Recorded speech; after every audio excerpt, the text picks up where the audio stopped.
All right, so I want to talk about the first 72 hours, right? 72 hours after a major disaster, EMP, CME, grid down, first 72 hours. And that's something that's constantly debated in the prepper communities. And if you've read the book 1 Second After, I think a lot of people get their idea the first 72 hours from the book. And when people look at it, they think, okay, EMP hits, grids down, cyber attack, whatever happens.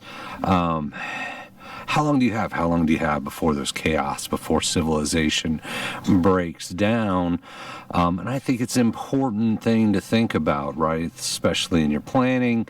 If you're at work and there's a grid down, there's a cyber attack, there's an EMP attack, you've got to get home. So whatever's going on out in the world, you're going to be out walking through it trying to get home.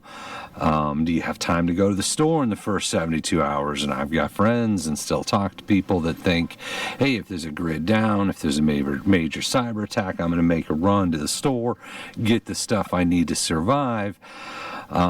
So what's that going to look like, right? And if you read the book, the 1 Second After book, and I think it's a great book, there's sort of this pause period they think that gets described, and a lot of preppers say that. You ask how long after a major disaster before things start to fall apart, and that's where you get, I think it's 72 hours that civilization as we know it would hold, right? Your general law and order, people would behave for a few days, for 3 days, before everything would start to fall apart. Sorry, we got the turkeys. I tend to disagree with that, and I'm going to plead my case why I don't think it would take 72 hours for civilization to start to collapse after some kind of major SHTF type event. And there's a case study, and we've talked about it before. There was a major grid down in Venezuela, and everything fell apart pretty quickly, right? And this is why I think we would see the same thing here, same thing in most modern civilizations.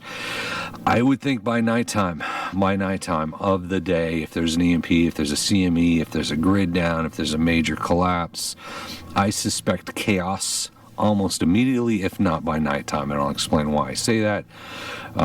Imagine power's out, you're in the city, you're at work, you're at home, you're sitting in the dark, and some people have candles and flashlights and preps, but your phone's not working, your TV's not working, the lights aren't working, nothing's working. Do we really think people are going to sit in their houses for 3 days waiting for the lights to turn on? The moment certain elements of society realize that power's out, grid's down, that means there's no security systems, right, at stores, that means there's no alarm systems, right, no one's calling the cops probably aren't showing up. You look what happened in Katrina. I think the moment people realize that, you're going to have more widespread looting, right? Just like we've seen in recent history of our own country. You get rioting, you get looting. I think you're going to have that right away. I don't think it's going to take 3 days of people sitting at home to say, hey, I should probably go down to Target and see what they've got available, right? I think our culture, at least here in America, people go looting pretty quickly. So my argument is, I don't think 72 hours, right? If there's an EMP, if there's a CME, if there's a grid down, cyber attack, whatever it is, people are going to go out right away, right? And you realize, hey, I go to Target, but it's closed, or it's in chaos because the power's out. Point of sale system doesn't work. Are employees just trying to get home? Are they trying to protect the store? I don't think they're trying to protect the store, just because what you've seen recently. So I think the first 72 hours is going to be chaos. I don't think there's going to be this 3-day lull where everyone sits around trying to figure out what happened, right? There's far too many opportunists that would see everything stop and say, all right, let's go. So how violent? I mean, I think there's going to be violence in terms of rioting and looting, general chaos kind of violence. If there was a sustained EMP, CME, grid down, society stoppage, SHTF. I think in the beginning, the violence is more going to be just people going crazy, people trying to get free stuff, stealing cars so they wouldn't work in that situation, depending, maybe they would. More opportunists, right? People aren't going to be starving in the first 3 days. In fact, everyone's going to be out accumulating stuff, right? So I don't think there's going to be necessarily that kind of a situation where people are going to be starving and going cannibal or anything like that. So if you had a get home plan, if you're at work or something like that, and you've got to walk home in that kind of situation, that really depends on where you're at. Are you in a major city? Are you reliant on public transportation? Are you in areas that are likely to get violent? You know, your safety is really going to depend on where you're at and the people around you and whether or not you appear to be a target. If that extends out, we're talking first 72 hours, I think almost instant chaos, if not by nighttime. By nighttime, people aren't just going to sit in their dark apartments and wonder what's going on. They're going to be out in the streets, and people out in the streets are going to get a little crazy. At some point, the looting stops because all the stores are empty, right? Once all the stores are empty and there's no more Slim Jims at the gas station, in this prolonged hypothetical scenario, they're not going to get resupplied, right? And that's when things are going to start to kind of flip a little bit, is when there's nothing left to loot. What happens, right? When people start getting hungry, they start getting thirsty, everything's already cleared out, all the stores are already cleared out. I think that's when people are really going to start turning on each other. That could be days, that could be weeks, it might not be that long, and people are going to start going door to door. When people get hungry, they want food. If the grocery stores are empty, where are they going to get the food, right? They're going to start knocking on their neighbors saying, hey, you guys got any food in there? And maybe they'd be a little more aggressive than knocking on the door. Is that a week into some kind of situation like that? It might not even be a week, 2 weeks, 3 days, 4 days. People start getting thirsty. Anyone that went out right away and came home with, grocery carts full of food, it's probably a little bit longer. But people that didn't loot, didn't have a lot of food in their house, at some point they're going to get hungry. At some point they're going to get thirsty. They're going to start looking for that, and you're almost going to have a purge kind of zombie apocalypse potential scenario if National Guard isn't coming in. I mean, if there's a nationwide grid down, it's not like the government can drop food everywhere for everyone. People are going to get hungry. They're going to get hangry, start going door to door, right? And at some point you're going to see this mass exodus of millions of people from the cities going out into suburbs and maybe into the country looking for food.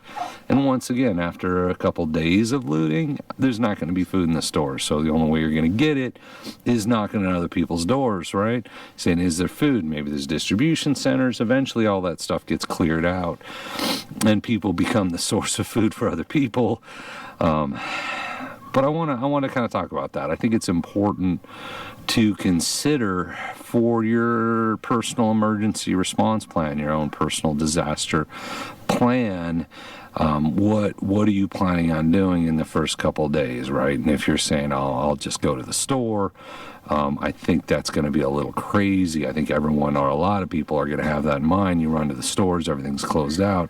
You really want to be prepared to not have to do that, whether that's having extra food in the house, extra water in the house, your basic preps, right? We hear about cyber attacks all the time now, cyber warfare, general World War III type stuff.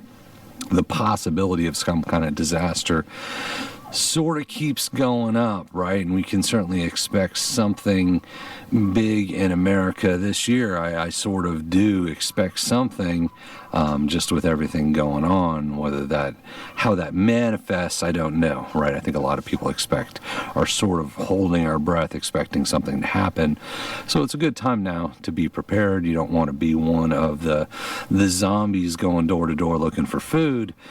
You want to have some basics around, but that probably should include some kind of self-defense, some way to defend yourself, defend your family, in the event that it happens, some kind of SHTF situation happens, right? We can talk about the statistical probability of some kind of a major unrest, massive type event in the United States. And I know we've looked at the math before, and I think it's somewhere in the range of 30% chance of something like that happening in your lifetime.